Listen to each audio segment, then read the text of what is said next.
예, 효경의 6번째 기록은 서인에 대한 기록입니다. 서인은 말 그대로 서민이죠. 서민이고 옛날식으로 표현하면 백성이죠. 백성인데 이걸 오늘날로 따지면 이 서인은 오늘날 민주주의 시대에 따지면 말 그대로 시민이죠. 뭐. 시민이고 또 일반적으로 말할 때 서민이기도 하고요. 서민이기도 하고 이 국민이죠. 뭐. 국민이고 또 넓게 보면 사람이지 뭐. 근데 서인은 앞에서 여러분들 어떻습니까? 계급사회 입장에서 보면 계급사회에서는 천자로부터 다시 쓸게요. 천자, 제후 이랬잖아요. 그죠? 제후는 쉽게 말해서 공이라고 보면 좋겠어요. 공이라고 보면 좋고 그 다음에 제후의 효 밑에 뭐가 있었나요? 경과 경대부의 효가 있었죠. 그죠? 그 다음에 대부의 효 밑에 사의 효 있었잖아. 그러니까 계급을 나누면 옛날에 봉건사회에서는 천자, 공, 경, 대부, 사, 서인 이렇게 되는 거죠.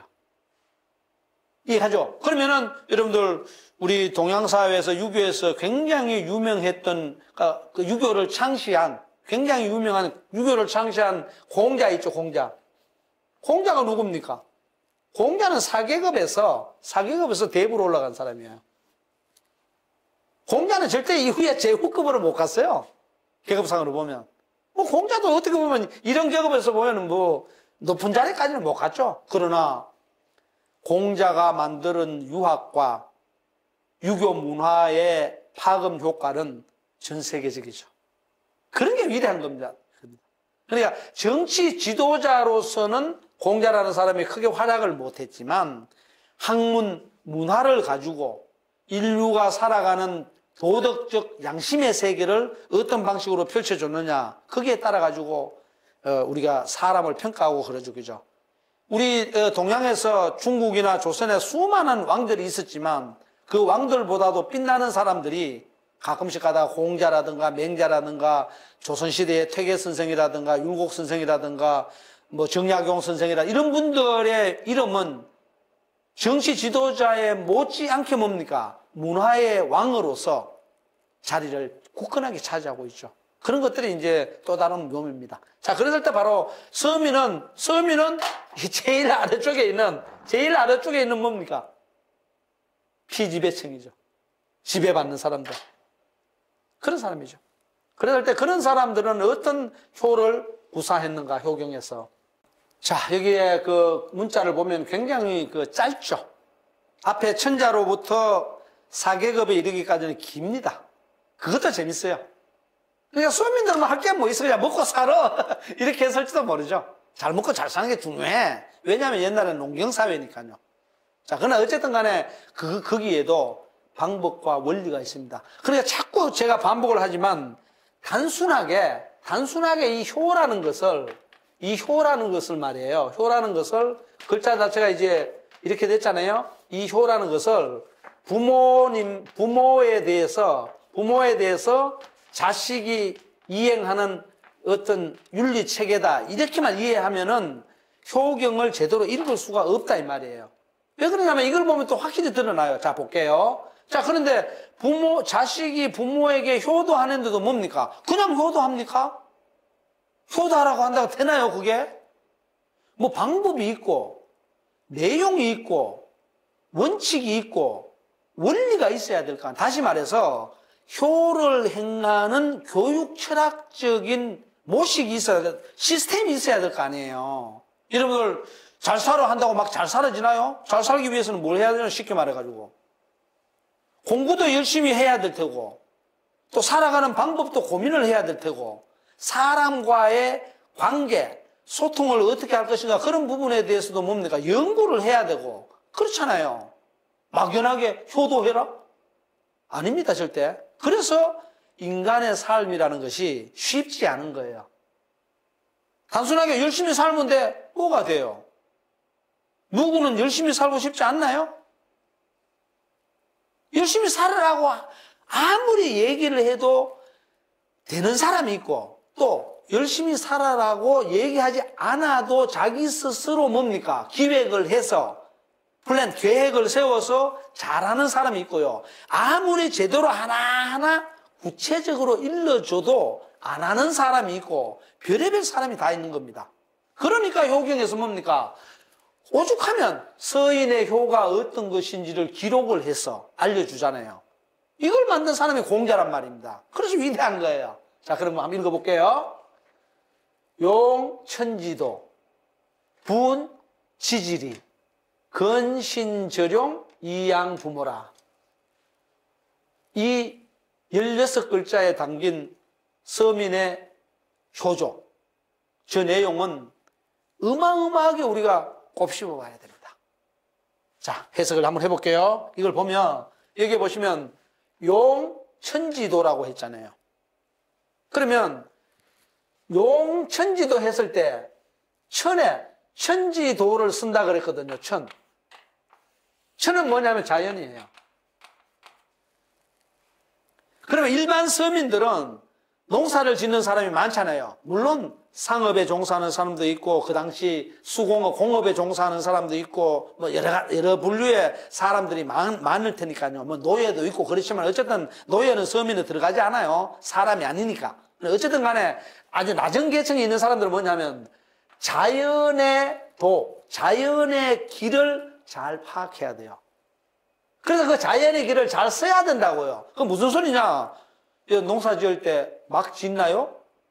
아니에요. 농사 지을 때는 어떻게 됩니까? 봄, 여름, 가을, 겨울 4계절의 이치를 잘 알아야 되죠. 겨울에 씨 뿌려봐요. 씨앗이 납니까? 여름에 씨 뿌려봐요. 씨앗이 제대로 발아서 열매를 맺나? 못 맺습니다. 그러니까 뭐냐? 천지도라는 것은, 자연의 길이라는 것은 쉽게 말해서 봄, 여름, 가을, 겨울, 봄에서 겨울에 이르는 이 계절의 특성들, 기후의 변화들, 흔히 말 절기라 그러죠, 그죠? 절기가 어떻게 바뀌는 것에 따라 가지고 인간의 무엇이 나오나요? 행위가 나오죠. 여러분, 추울 때는 두꺼운 옷을 입어야 되고, 더울 때는 얇은 옷을 입어야 돼요. 자연도 어떻습니까? 봄, 여름, 가을, 겨울로 바뀌죠. 그러면 농사를 지을 때 그 기후, 날씨를 잘 살펴야 된다고요. 여름에는 홍수가 지지만 겨울에는 눈이 와요. 봄에는 햇빛이, 따스한 햇빛이 내려쬐가지고 곡식들이 잘 자라게 만들어줘요. 여름에는 강한 햇빛이 내려가지고 곡식들이 무럭무럭 자라서 뭡니까? 옆에 김이, 쉽게 말해 잡초가 많이 나기 때문에 김을 내줘야 돼. 또 여름에는 또 그와 더불어 뭐가 홍수가 나. 어떻게 대비할 것인가? 이게 나와야 돼. 그게 뭐냐? 용천지도예요. 가을에는. 여러분, 가을에 수확할 때 어떻습니까? 가을 햇살이 잘 내려쬐야만이 과일이 맛있고 곡식이 잘 익죠. 근데 가을에 비가 와버리면 다 망가져, 곡식이. 그런 부분들을 파악을 하는 게 바로 용천지도예요. 그러니까 하늘의 도, 자연의 질서를 잘 파악해서 사용하는 게 첫 번째 서인의 효예요. 의미가 전혀 달라지죠. 자식이 부모님에게 효도한다는 건 말이 아니잖아요, 이거는. 효도하기 위한 조건을 설명하는 거예요. 자, 그 다음에 분, 지지리. 이거는 뭐냐면, 지지리라는 것은, 이것은 하늘의 도를 설명했잖아요. 하늘의 도는 게 자연의 질서인데, 지지리도 자연의 질서이긴 한데, 이거는 뭐냐면, 토지, 땅이죠. 자연 중에서 저건 하늘이었고, 이게 땅은 뭐냐? 땅의 이점이잖아요. 땅의 이점. 땅의 이점이 뭡니까? 농사를 지으려고 할 때, 땅 중에 어떤 논밭은 자갈이 많아, 모래가 많아, 또 어떤 밭은 황토흙이야. 그죠? 거기에 따라서 뭐가 되나요? 곡식의 종류가 달라지고, 수확량이 달라지고, 이런 거죠. 그리고 어떤 땅은 보니까 땅을 팠더니 자꾸 바위만 나와. 또 어떤 땅에는 산악지대고, 어떤 곳은 또 강이 막 흐르고, 또 어떤 땅은 밑에 보니까 철분이라든가 금속 성질이 너무 많아. 거기에 따라서 어떻게 됩니까? 농경의 특성이 달라지죠. 이게 뭐냐? 분지질이에요. 그것을 분은 뭐냐? 잘 나누어 봐라. 판단 잘 해라, 이 말이죠. 여러분들, 어떤 땅에 물이 마구마구 잘 빠지는 땅이야. 모래밭이야, 이게. 그게 벼농사가 됩니까? 물이 다 빠져버리는데 물이 안 고이는데 어떻게 벼농사를 해요? 그러니까 지리가 가진 이점에 대해서 판단을 못한 거예요. 그러니까 수확량이 나오지를 않죠. 왜냐하면 이 수확량이 나와야 어떻게 합니까? 부모님을 먹이 살릴 거 아니에요. 그러니까 다시 설명을 드릴게요. 자연의 질, 하늘의 도리를 잘 알아서 사용을 하고 땅이 갖고 있는 이점을 잘 판단해 가지고 농사를 잘 지어라. 그래서 어떻게 되느냐? 또 중요한 게 있습니다. 근신전용. 이건 뭐냐면 몸을 삼가해. 그리고 전용 쓸 때 어떤 물건을 사용할 때 잘 조절해서 잘 써. 그래서 몸을 삼가라는 게 뭡니까? 내 몸을 건강하게 잘 보존해서 농사를 잘 지을 수 있어야 되잖아요. 매일 술 먹고, 매일 담배 먹고, 매일 예를 들어서 술, 담배와 비슷한 몸에 해로운 어떤 것들을 즐긴다. 쉽게 말해서 어떤 사람이 마약을 한다. 이렇게 되면 어떻게 되겠어요? 몸을 해쳐서 일을 못 하죠. 그리고 아무리 천지도와 지지리를 잘 파악하고 사용해서 농사를 잘 지었다고 한들 흥청망청 전용하지 않고 잘 아껴 쓰지 않고 낭비해서 멋대로 써버린다? 그러면 남아있는 게 없죠. 수확에 보람이 없는 거예요. 자, 그러니까 어떻게 돼요? 그래서 용천지도하고 분지지리하고 근신절용하여서 이 부모님을 봉양해라. 부모님을 모시라. 그게 뭐냐? 그게 차서인지효야. 이게 서민의 효도예요. 그래, 양부모죠. 부모님을 모시는 게 부모님을 길러주는 거잖아요. 그죠? 부모님 잘 먹여드리고, 부모님 마음 편하게 해드리고, 자식으로서 이 도리를 다 해서 뭡니까? 부모님 이름 빛내고, 이런 것들이 양부모에 해당돼요. 그러려면, 옛날에 농경사회에서는 용천지도 하고, 분지지리를 하고, 또 나 스스로는 뭡니까? 근신전용을 해야 돼요. 그걸 안 하고 효도한다고요? 웃기는 소리 하지 마라 그러세요. 효도 아무나 하는 거 아닙니다. 단순하게 부모님에게 용돈 드리고, 그죠? 부모님에게 편지를 한 번 하고 전화 한 번 드리고 그런다고요? 아니에요. 이걸 해야 돼요. 오늘날은 농경사회가 아니잖아요. 물론 농사도 많이 짓지만 오늘날은 IT 산업이 발전하고 산업으로 볼 때 그죠? 그 다음에 빅데이터, 생명공학, 그죠? 인공지능, 스마트폰 이런 것들이 마구 나오잖아요. 그죠? 그때의 용천지도에 해당되고 분지지리에 해당되는 게 무엇일까? 그것을 고민해서 그러면은 이 시대에 오늘날은 여러분들 그런 학설도 있죠. 옛날에는 저금을 많이 해라. 저축을 하는 것이 뭡니까? 미덕이다. 이랬단 말이에요. 그런데 어떤 철학자는 그러죠. 오늘날 물질적으로 너무나 뭡니까? 잉여사물이 많다면 남아. 맞아요. 여러분들 보세요. 요즘 얼마나 풍요롭고 풍성해요. 남으니까 그냥 마구마구 버려. 낭비하고 이래. 그래서 어떤 사람은 그러잖아요. 지금은 소비의 시대다. 소비사회다. 이렇게 얘기하잖아요. 옛날에는 아끼라고 했는데, 옛날에 제 어릴 때는 국산품 애용이라고 했는데, 지금 국산품 애용하는 사람은 없어요. 왜? 국제무역이 다 이루어지잖아요. 그럼 옛날에는 뭐냐? 이런 어떤 물건 하나가 있으면 아끼고 닦고 갈고 닦아가지고 수십 년을 살려고 노력을 하는데 지금은 어때요? 쓰고 버리고 한단 말이에요. 물건도 흔하니까, 많으니까. 풍요로워졌으니까. 그때 이런 소비의 시대에, 소비사회에서 과연 우리는 근신전용의 의미를 어떻게 바라볼 것인가? 이걸 고민해야 돼요. 단순하게 절약만 한다고 되는 게 아니에요. 적절하게 써가면서 어떤 쪽에 생산을 유도를 하고, 그죠? 이쪽 부분에서 소비해 나가면서 저쪽 부분에서 뭡니까? 새로운 창의력을 가진 생산력을 이끌어내고, 또 때로는 뭡니까? 소비해도 안 돼서 너무 남는 부분은 이제 폐기를 하고, 좀 아깝지만, 옛날 기준으로 볼 때는 아깝잖아요, 버리는 게. 그래, 폐기할 땐 폐기해야 돼요. 그랬을 때에 과연 오늘날의 근신전용의 의미는 무엇일까? 이런 부분들이 이제 여러분들하고 저하고 진지하게 고민해 봐야 돼요.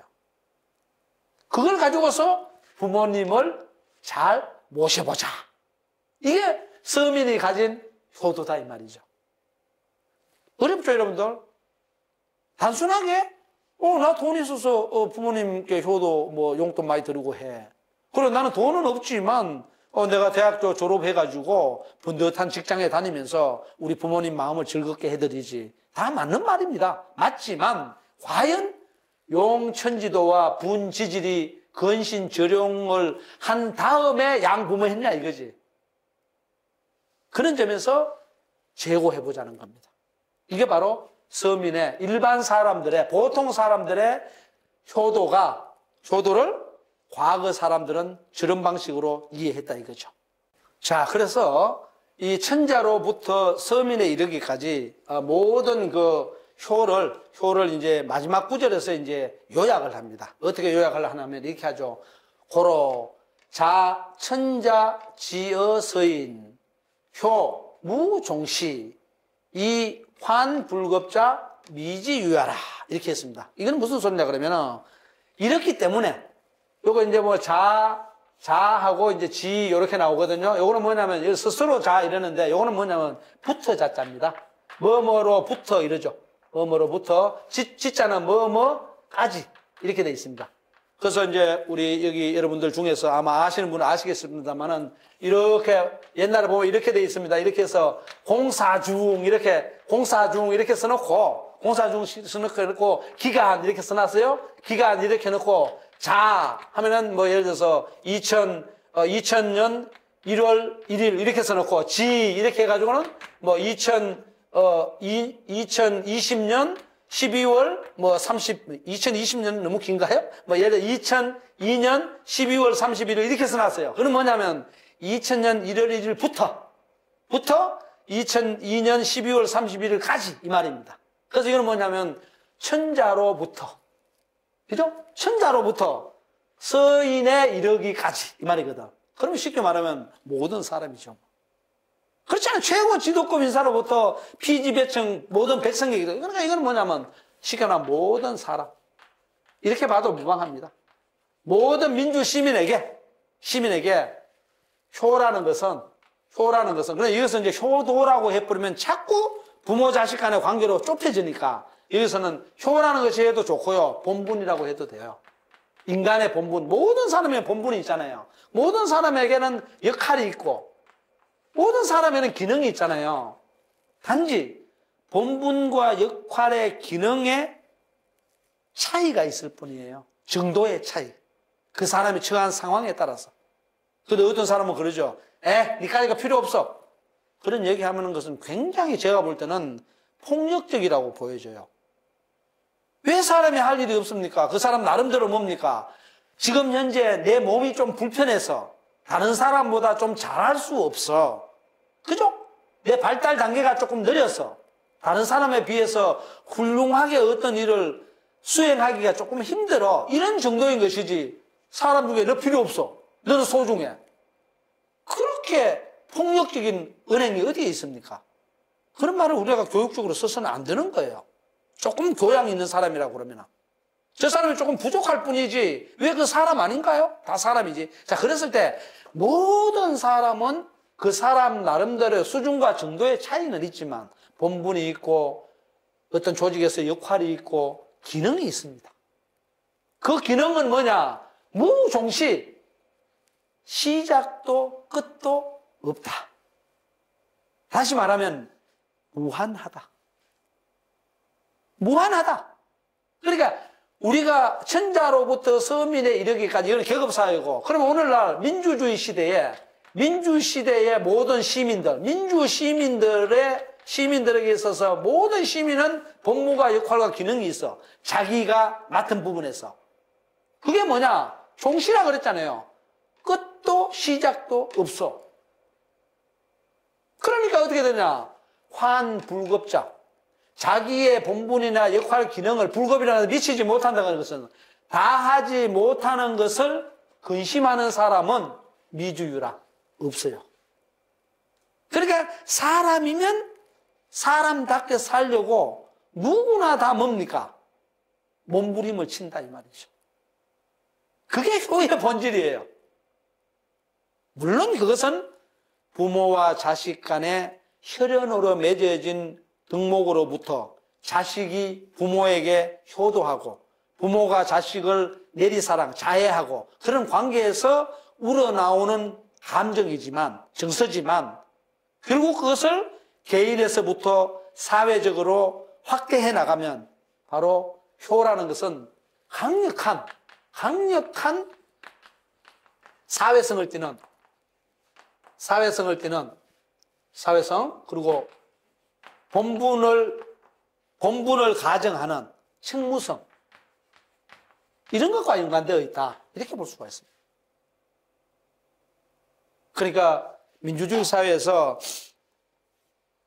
아주 오래된 이 고전 경전 효경을 읽으면서 우리가 고민해야 될 것은 뭐냐면, 단순하게 부모님께 효도하는 것은 그건 봉건적인 사고야, 이런 생각으로만 그쳐버리면 효경을 비롯한 많은 의미 있는 고전들의 실제 메시지를 우리가 놓쳐버리기 쉽다는 거죠. 그래서 효도, 이런 차원으로 한번 이해를 하면은 모든 계급, 오늘날 계급이 있는 건 아니지만 모든 시민들이 효를 바라보는, 그리고 효에서 우러나오는 본분, 자기가 맡은 책임, 이런 것들을 이해하는 수준이 상당히 달라지지 않을까, 이런 생각을 좀 해봅니다.